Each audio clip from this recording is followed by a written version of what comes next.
Hello aspirants, welcome back to my channel. तो आज की वीडियो में हम इंट्रोडक्शन पार्ट 2 करने वाले हैं, जिसमें हम टाइप्स देखेंगे। तो हमने कल की वीडियो में क्या क्या देखा था, इकोनॉमिक्स और इकोनॉमी की डेफिनेशंस देख ली थी। फिर हमने व्यष्टि अर्थशास्त्र और समष्टि यानी कि माइक्रो और मैक्रो, नाम ही इंडिकेट कर रहा है। माइक्रो होगा स्मॉल, मतलब वो इंडिविजुअल्स के लिए, और मैक्रो जो पूरे नेशन या फिर पूरी गवर्नमेंट होगी उसके लिए हम यूज़ करेंगे। और हमने कल देखा था अर्थशास्त्र के क्षेत्र, जिसमें हमने सिर्फ फर्स्ट कैटेगरी की थी आर्थिक कार्यों के आधार पर। सेक्टर्स जो इंडियन इकोनॉमी के हैं, आर्थिक कार्य मतलब इकोनॉमी के आधार पर, इसको हमने 3 कैटेगरीज में डाला था। प्राथमिक क्षेत्र, द्वितीयक और तृतीयक जो मेन है। उसके बाद फोर्थ और चतुर्थ और 4 और 5 वाला भी हमने किया था, लेकिन ये जो 3 है यही इंपॉर्टेंट थे। प्राथमिक क्षेत्र में कौन से आते हैं, जैसे जो चीज़ें हमें नेचुरल प्राकृतिक से मिलती हैं, जैसे हो गई एग्रीकल्चर, डेयरी, है ना। द्वितीयक क्षेत्र क्या होता है, जो प्राथमिक क्षेत्र में जो चीज़ें हैं उसको हम as a raw material use करते हैं। लाइक जैसे लकड़ी है, वो हमारी प्राथमिक क्षेत्र में आएगी, लेकिन लकड़ी से हम क्या बना रहे हैं, कुर्सी बना रहे हैं, तो वो किस में आएगा, सेकेंडरी सेक्टर में।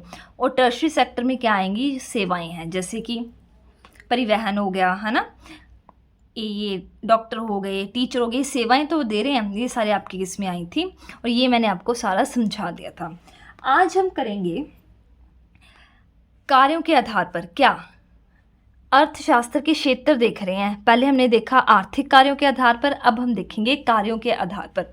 ये आपको मैंने 2 टाइप के बता रही हूँ, संगठित क्षेत्र और असंगठित। संगठित क्षेत्र को इंग्लिश में क्या कहते हैं, ऑर्गेनाइज्ड सेक्टर, और असंगठित क्षेत्र को क्या बोलते हैं, अनऑर्गेनाइज्ड सेक्टर। ठीक है, तो ऑर्गेनाइज्ड सेक्टर या फिर संगठित क्षेत्र में क्या होता है, जिसमें नौकरी की शर्त, वेतन और समय तीनों जो है वो निश्चित होते हैं। जैसे आप कोई भी जॉब कर रहे हो, उसकी कुछ शर्तें होती हैं, उसका जो वेतन है और जो उसका टाइम है वो सब कुछ फिक्स हो, कि आपको इतने टाइम के लिए नौकरी है, इतने आपको पर मंथ सैलरी मिलेगी, और इस नौकरी की ये शर्तें हैं कि आप ऐसे बीच में नहीं छोड़ के जा सकते, कुछ भी जो भी उनके टर्म्स एंड कंडीशन है। अगर ये सब चीज़ें निश्चित हैं, डेफिनेट हैं, तो उसको हम बोलेंगे ऑर्गेनाइज्ड सेक्टर। और इसकी एग्जांपल क्या आती है आपकी, गवर्नमेंट सेक्टर। गवर्नमेंट सेक्टर क्या मतलब कि जो भी सरकारी सेवाएं हैं, सरकारी कार्य हैं, है ना, वो सारे किस में आते हैं, क्योंकि वहाँ पर शर्तें हैं, वेतन और ये समय तीनों क्या है, निश्चित है। तो ये सारा हमारा किस में आ गया, ऑर्गेनाइज सेक्टर में क्या चीज़ आ गई, गवर्नमेंट सेक्टर, जहाँ पर शर्त, वेतन और समय, नौकरी की शर्त, वेतन और समय तीनों क्या है, फिक्स हैं। लेकिन असंगठित क्षेत्र, जिसको कि हम क्या बोलते हैं, अनऑर्गेनाइज सेक्टर, इसमें नौकरी का समय, वेतन, छुट्टी, जो तीनों चीज़ें क्या हैं, अनिश्चित हैं। प्राइवेट सेक्टर हो गया, जैसे कृषि होगी, प्राइवेट सेक्टर में आपकी नौकरी फिक्स नहीं है, आपको कभी भी, जैसे आपने देखा कोविड हुआ था तो कितने प्राइवेट सेक्टर के लोग थे, उनको निकाल दिया गया, है ना, तो कोई फिक्स नहीं है। और वेतन इसका फिक्स नहीं है, कई बार इंक्रीज़ हो जाता है ना, फिक्स थोड़ी है, कई बार डिक्रीज़ भी हो जाता है। और छुट्टी, ये सब कुछ निश्चित है। इसकी एग्जाम्पल क्या आ जाएंगी, प्राइवेट सेक्टर या फिर कृषि, राइट। उसके थर्ड, पहले हमने देखा आर्थिक कार्यों के आधार पर, उसके बाद हमने देखा कार्यों के आधार पर, अब हम देख रहे हैं स्वामित्व के आधार पर। ठीक है, इसमें क्या क्या आएंगे, निजी क्षेत्र, सार्वजनिक क्षेत्र, ज्वाइंट सेक्टर और कोऑपरेटिव सेक्टर। नाम से इंडिकेट है निजी सेक्टर, जो प्राइवेट चीज़ें हैं, है ना। सार्वजनिक जो पब्लिक है, संयुक्त मतलब जो दोनों प्राइवेट और पब्लिक दोनों हैं, और सहकारी में कहेंगे कोऑपरेटिव। ठीक है, तो ये सारा इसका रिव्यू है, ये हम एंड में देखेंगे। अब हम देखते हैं टाइप्स ऑफ इकोनॉमी। ये हम 3 टाइप्स में देखेंगे, नियंत्रण के आधार पर, विदेशी संबंधों के आधार पर और विकास के आधार पर। तो अर्थव्यवस्था के प्रकार, सबसे पहले हम देखते हैं नियंत्रण के आधार पर। नियंत्रण को इंग्लिश में क्या बोलते हैं, control, on the basis of control. ये 3 टाइप का है, पूंजीवादी अर्थव्यवस्था, समाजवादी अर्थव्यवस्था और मिश्रित अर्थव्यवस्था। पूंजीवादी अर्थव्यवस्था को इंग्लिश में बोलते हैं कैपिटलिस्ट इकोनॉमी, समाजवादी अर्थव्यवस्था को बोलते हैं सोशलिस्ट इकोनॉमी, और मिश्रित अर्थव्यवस्था को क्या बोलते हैं, मिक्स इकोनॉमी। अब ये क्या होती हैं, अब हम इनको डिटेल में विद एग्जाम्पल देखेंगे, तो इसको आप ध्यान से सुनना। ठीक है, इजी है, बट थोड़ा सा एक बार आपको समझ आ जाए तो इजी है। अगर ये चीज़ आपको नहीं समझ आएगी तो आपको पूरे इस सब्जेक्ट में ना ये चीज़ दिमाग में रिवॉल्व करती रहेगी कि क्या है। तो इसको थोड़ा सा कंसंट्रेशन से सुनना और समझने की कोशिश करना। पूंजीवादी अर्थव्यवस्था, जिसको हमने इंग्लिश में क्या बोला, कैपिटलिस्ट इकोनॉमी, वह अर्थव्यवस्था जहां आर्थिक संसाधनों पर निजी क्षेत्र का स्वामित्व होता है। निजी क्षेत्र मतलब प्राइवेट सेक्टर। मैंने आपको बताया ना, निजी क्षेत्र को इंग्लिश में क्या बोलते हैं, प्राइवेट सेक्टर। मतलब ऐसी अर्थव्यवस्था जहाँ पर प्राइवेट सेक्टर का अपना बोलबाला होगा। ठीक है, मतलब प्राइवेट सेक्टर से रिलेटेड जो भी अर्थव्यवस्था होगी उससे बोलते हैं पूंजीवादी या कैपिटलिस्ट इकोनॉमी। बाजार अर्थव्यवस्था, मार्केट इकोनॉमी, एडम स्मिथ के हस्तक्षेप सिद्धांत के पर आधारित। एक क्वेश्चन आ जाता है कि पूंजीवादी अर्थव्यवस्था किसके सिद्धांत पर आधारित है? एडम स्मिथ के अहस्तक्षेप सिद्धांत। अब ये अहस्तक्षेप, जिसको लेजर फेयर सिद्धांत बोलते हैं, इसका क्या मतलब है? मतलब सरकार का हस्तक्षेप ना होना। मतलब आप जो मर्जी करो, सरकार की कोई इंटरफेरेंस नहीं है। आप अपनी प्राइवेट सेक्टर, कोई भी आप अपनी कंपनी लगाओ, कुछ भी करो, जितने मर्जी उसमें आप प्रोडक्ट बेचो, बट आपको बस सरकार को क्या है, बस हमें टैक्स मिलना चाहिए, बाकी आप जो मर्जी करते रहो। मतलब सरकार का आप कोई भी इंटरफेरेंस नहीं होगा आपके काम में। तो आप जैसे देखा आपने, जितनी भी बड़ी बड़ी कंपनीज हैं, फेसबुक है, एप्पल की है ना, ये सारी कहाँ पर है? बाहर ही है ना, आउट ऑफ इंडिया है। तो वहाँ पर क्या है कि सरकार का कोई हस्तक्षेप नहीं है, बस उनको टैक्स से मतलब है, राइट। और इसका उत्पादन पर नियंत्रण किसका है? निजी क्षेत्र का, मतलब प्राइवेट सेक्टर का। इसका उद्देश्य क्या है? मोटिव, प्रॉफिट कमाना, यही उद्देश्य होगा ना। प्राइवेट सेक्टर लोगों का क्या उद्देश्य होता है? लाभ कमाना।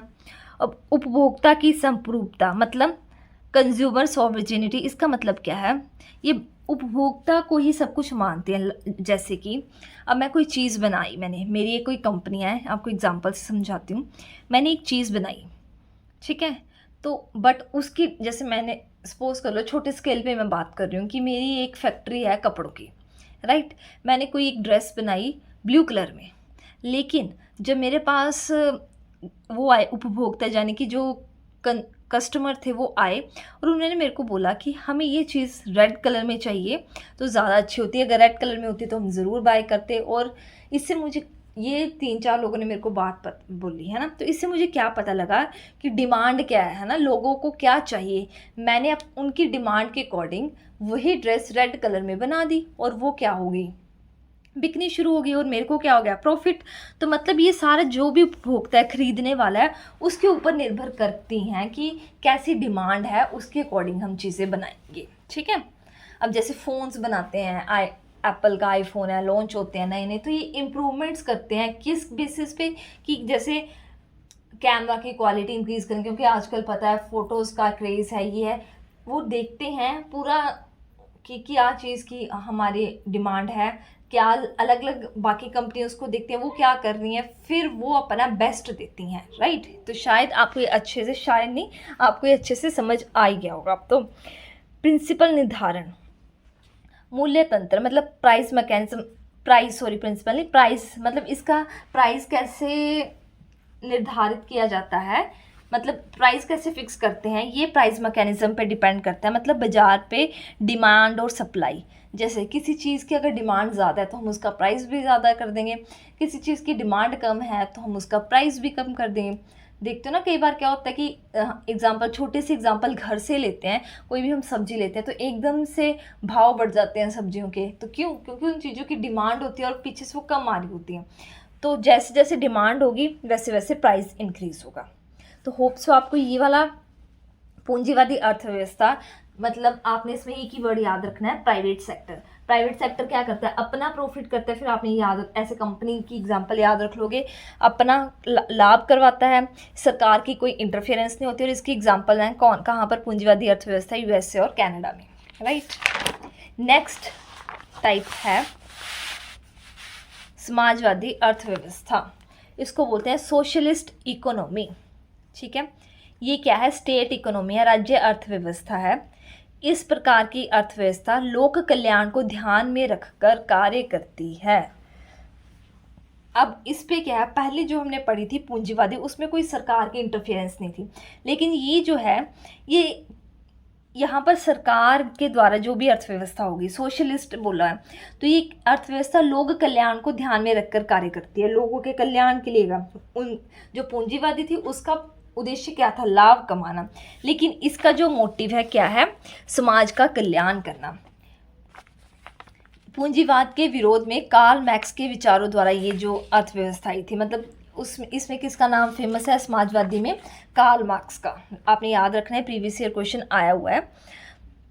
जो इसका प्राइस है वो कैसे फिक्स होता है? Central authority of the government जो है इनके प्राइस जो है वो फिक्स करते हैं, और इसकी एग्जांपल है रूस। अब देखो, पब्लिक वेलफेयर, समाज के कल्याण के लिए, मतलब आप ऐसे एग्जांपल ले लो इसमें, जैसे सरकारी चीज़ें हैं, सरकारी, आप कोई भी एग्जांपल ले लो, जैसे सरकारी स्कूल की हम एग्जांपल ले लेते हैं। सरकारी स्कूल बनाए हुए हैं, वो हमारे ही कल्याण को देखकर, समाज का कल्याण करने के लिए स्कूल बनाए हुए हैं, ठीक है। तो अब देखो क्या होता है कि हम डिफ्रेंशिएट करते हैं प्राइवेट स्कूल और गवर्नमेंट स्कूल। नो डाउट आजकल जो गवर्नमेंट स्कूल्स हैं वो वेल डेवलप्ड हैं, सारी वहाँ पर सुख सुविधा है। लेकिन पहले क्या होता था, जो गवर्नमेंट स्कूल हैं, पहले की बात कर रही हूँ, है ना, वो इतने वो नहीं होते थे, ठीक है, मेंटेन्ड नहीं होते थे। जैसे प्राइवेट स्कूल्स में क्या होता है कि वो अलग अलग एक्टिविटीज़ करवाते हैं, बच्चों में कॉम्पिटिशन्स होते हैं, वो अपना बेस्ट देते हैं, और वो देखते हैं कि उस स्कूल, वो कंपैरिजन करते हैं जो बाकी स्कूल हैं वो क्या कर रहे हैं, हमने उनसे बेटर करना है, मतलब वो बेटर करने के ऑप्शन रखते हैं। लेकिन जो ये है समाजवादी अर्थव्यवस्था, मतलब जो सरकारी स्कूल है वो किसी के साथ भाई कंपैरिजन ही नहीं, उनको है ही नहीं कि हमने अच्छा करना है या नहीं करना है, क्योंकि वो तो समाज का कल्याण कर रहे हैं, ठीक है। तो इससे आपको याद रहेगा कि समाजवादी अर्थव्यवस्था क्या है? पब्लिक वेलफेयर के लिए है। फिर उसके बाद क्या आई थी, नहीं सॉरी, समाजवादी का ही ना एक सब पार्ट देख लो, कम्युनिस्ट इकोनॉमी आ जाता है, साम्यवादी अर्थव्यवस्था। इसमें सरकार का पूर्ण नियंत्रण होता है, समाजवाद का उच्च स्तर मान लो, मतलब पूरे अच्छे तरह से सरकार का नियंत्रण। एग्जाम्पल है चाइना। अब देखो इसके लिए मैं आपको कैसे समझा सकती हूँ कम्युनिस्ट इकोनॉमी को। जैसे कि प्रेस आप लगा लो, न्यूज़ वाले होते हैं, वो चाइना में वो अपने प्राइम मिनिस्टर के खिलाफ कुछ भी नहीं बोलते। कुछ अगर वो बोलेंगे तो उनको पता है कि हमारे कानून इतने सख्त हैं कि भाई हमने कुछ बोला तो हमें तो भाई नहीं बचेंगे हम। और यहाँ पर इंडिया में आप देख लो, कुछ हमारे एंकर्स या फिर इंटरव्यू वाले कुछ कुछ क्या क्या बोलते रहते हैं। तो ये डिफरेंस है हमारा, है ना। ये हो गया आपका, मतलब इसमें समाजवाद का उच्च स्तर है। एग्जाम्पल आपकी आ जाएगी चाइना। नेक्स्ट आता है मिश्रित अर्थव्यवस्था। इसमें क्या है, मिक्स्ड इकोनॉमी। महामंदी के दौरान 1929 में इस प्रकार की अर्थव्यवस्था का विचार जॉन मेनार्ड किन्स द्वारा दिया गया। तीनों में मैंने अलग अलग नाम बताए हैं, आपने याद रखने हैं। इसमें कौन है? John Maynard Keynes. मिश्रित अर्थव्यवस्था वह अर्थ प्रणाली है जिसमें पूंजीवाद और समाजवाद दोनों की विशेषताएं मौजूद है। अब देखो, पूंजी जो पहली थी पूंजीवाद, वो तो सिर्फ प्रॉफिट के पे डिपेंड करती थी, वो लोगों के कल्याण को देख ही नहीं रही थी। लेकिन जो समाजवादी थी वो सिर्फ लोगों का कल्याण देख रही थी, वो अच्छी चीज़ें आउटपुट नहीं दे रही थी। तो फिर उसके बाद क्या आई, मिक्स्ड इकोनॉमी, जिसमें सरकार का और निजी क्षेत्र दोनों का हस्तक्षेप होगा। सरकार का लोक कल्याण के लिए और निजी क्षेत्र का किसके लिए? प्रॉफिट लाभ के लिए। एग्जाम्पल है भारत, ठीक है। अब देखो, सामान्य अगर नॉर्मल कंडीशंस हैं तो जो हमारा प्राइस होता है किसी भी चीज़ का, वो किस पे डिपेंड करता है? डिमांड और सप्लाई पे, है ना, किसकी कितनी डिमांड है। लेकिन जैसे कोई क्रिटिकल कंडीशन आई तो प्राइस क्या कर दिए जाते हैं? फिक्स कर दिए जाते हैं। लाइक जैसे कोविड का टाइम आया था तो जो टेस्ट होते थे वो इतने महंगे महंगे कर दिए थे, तो उसके बाद क्या किया, प्राइस को फिक्स कर दिया गया ताकि जो एक आम आदमी भी है वो भी ये चीज़ को ले सके जब कोई भी ऐसी क्रिटिकल कंडीशन। तो इसमें दोनों चीज़ें आएंगी, सरकार का कल्याण, सरकार का भी, और जो लोक कल्याण के लिए, और निजी क्षेत्र भी। तो आपको ये तीनों पॉइंट्स जो हैं वो अच्छे से मेरे अकॉर्डिंग तो क्लियर हो गए होंगे। पूंजीवादी प्राइवेट सेक्टर, समाजवादी लोगों का कल्याण, सरकार होगी, और मिश्रित में क्या है? दोनों का मिक्सचर। नाम से ये चीज़ें इंडिकेट हो रही हैं, राइट। अब हम सेकेंड बेसिस पे देखते हैं, विदेशी संबंधों के आधार पर, बेस्ड ऑन फॉरेन रिलेशनशिप्स। दो टाइप की इकोनॉमी है, ओपन इकोनॉमी और क्लोज्ड इकोनॉमी। तो ओपन इकोनॉमी क्या है? इसको हम बोलते हैं खुली अर्थव्यवस्था, जो दूसरे देशों से इंपोर्ट एक्सपोर्ट करते हैं, ठीक है। ओपन है, ओपन इकोनॉमी मतलब नाम ही इंडिकेट कर रहा है भाई खुली है, ठीक है। ओपन आप ऐसे ही इसको एग्जांपल से रिलेट कर सकते हो। अगर आपकी किसी के साथ बनती है, आपके पड़ोसियों के साथ भी बनती है, तो उनके घर के दरवाजे आपके लिए खुले हैं, आप आराम से आ सकते हो, जा सकते हो। लेकिन आपके अगर आपके पड़ोसियों से नहीं बनती, तो उनके दरवाजे आपके लिए बंद है। भाई आप भी नहीं उनके घर जाते, ना ही वो आपके घर आते हैं, आपको एक दूसरे से कोई लेना देना नहीं होता। सेम हाल ही इनका है। अगर तो खुली अर्थव्यवस्था हुई तो जो दूसरे देशों से है वो इम्पोर्ट एक्सपोर्ट भाई कर लेंगे। जैसे हमारे घरों में भी ऐसा होता है ना कि पड़ोसियों से कुछ ले आए, भाई ख़त्म हो गया, जाओ उनसे कुछ ले आओ, इम्पोर्ट एक्सपोर्ट अच्छे से कर लेंगे, ठीक है। विदेश निवेश जो है वो अलाउड है। ये नियंत्रण मुक्त अर्थव्यवस्था है। आर्थिक क्रियाकलापों के लिए देश विदेश में कोई प्रतिबंध नहीं होते हैं, मतलब इजीली इम्पोर्ट एक्सपोर्ट कर सकते हैं। यहाँ पर फॉरेन इन्वेस्टमेंट होती है, राइट। इसमें एग्जांपल आएंगे यूएसए, रशिया, इंडिया। बंद अर्थव्यवस्था क्या है? Closed economy. यहाँ से विदेश निवेश की अनुमति जो है वो नहीं होती है, मतलब कि फॉरेन इन्वेस्टमेंट भी नहीं होगी, इम्पोर्ट एक्सपोर्ट भी नहीं होगा, ठीक है। अभी देखते हैं इसके रिलेटेड ही इम्पोर्टेंट टर्म्स। इम्पोर्ट एक्सपोर्ट वैसे तो मैंने आपको बता दिया कि इसको क्या बोलते हैं, बट एक बार थोड़ा सा बता देती हूँ। इम्पोर्ट का मतलब क्या है? खरीदना। और एक्सपोर्ट का मतलब क्या है? बेचना। किसको? उत्पाद को, ये प्रोडक्ट को या फिर सेवाओं को। इम्पोर्ट का हो गया खरीदना, एक्सपोर्ट का मतलब क्या हो गया? बेचना। ये टर्म्स आगे यूज होंगी तो मैं आपको बता रही हूँ, ठीक है। संरक्षणवाद, जिसको क्या बोलते हैं? प्रोटेक्शनिज्म। इंटरनेशनल कंपटीशन से कंपनी की डोमेस्टिक इंडस्ट्रीज को जो है वो प्रोटेक्ट करती है। इंटरनेशनल कंपटीशन होता है तो जो कंट्री की डोमेस्टिक इंडस्ट्रीज़ हैं उनको जो है ये प्रोटेक्शन, नाम ही पता चल रहा है किसको, जो अपने देश की होंगी इंडस्ट्रीज, डोमेस्टिक इंडस्ट्रीज, उसको कहाँ से प्रोटेक्ट करेगी? जो बाहरले देशों के साथ हमारे कंपटीशन होगी।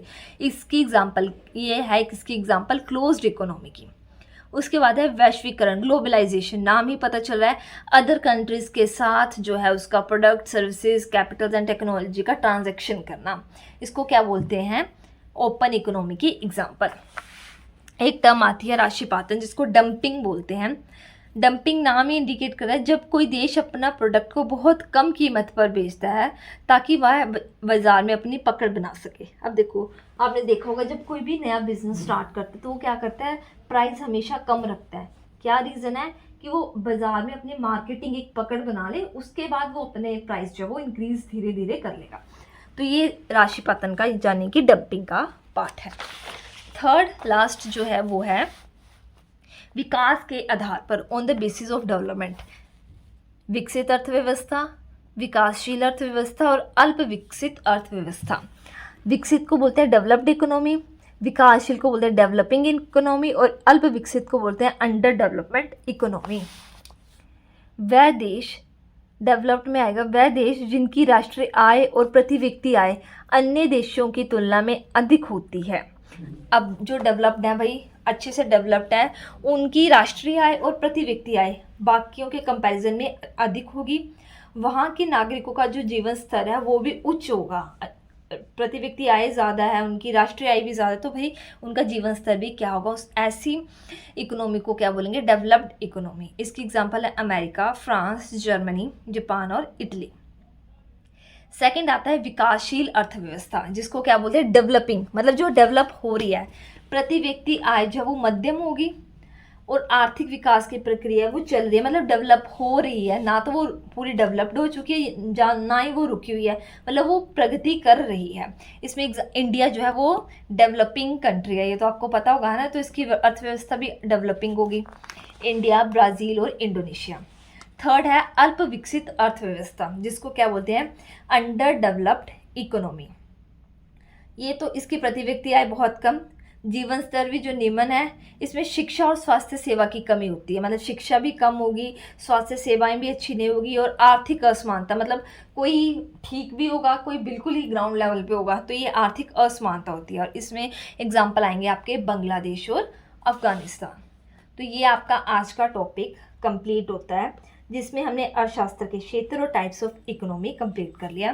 तो एक बार हम क्या कर लेते हैं इसका समरी। आज हमने क्या पढ़ा? अर्थशास्त्र के क्षेत्र 3 टाइप्स पे, ये हमने कल की वीडियो में देख लिया था। आर्थिक कार्यों के आधार पर प्राथमिक, द्वितीयक, तृतीयक। आज हमने देखा कार्यों के आधार पर ऑर्गेनाइज्ड सेक्टर और अनऑर्गेनाइज्ड सेक्टर। ठीक है। फिर स्वामित्व के आधार पर प्राइवेट, पब्लिक, जॉइंट और कॉर्पोरेट। उसके बाद देखा आज हमने टाइप्स ऑफ इकोनॉमी, अर्थव्यवस्था के प्रकार। ये 3 टाइप के हैं, नियंत्रण के आधार पर, विदेशी संबंधों के आधार पर और विकास के आधार पर। नियंत्रण के आधार पर हमने इसको 3 पार्ट्स में बोला, पूंजीवादी, समाजवादी और मिश्रित अर्थव्यवस्था। विदेशी संबंधों के आधार पर हमने बोला खुली अर्थव्यवस्था और बंद अर्थव्यवस्था, और ये बोले हमने डेवलप्ड, डेवलपिंग और अंडर डेवलप्ड इकोनॉमी। तो होप्स आपको आज का वीडियो अच्छा लगा होगा। अगर लगा तो प्लीज़ लाइक, कमेंट, शेयर और सब्सक्राइब करें। Thank you so much for watching.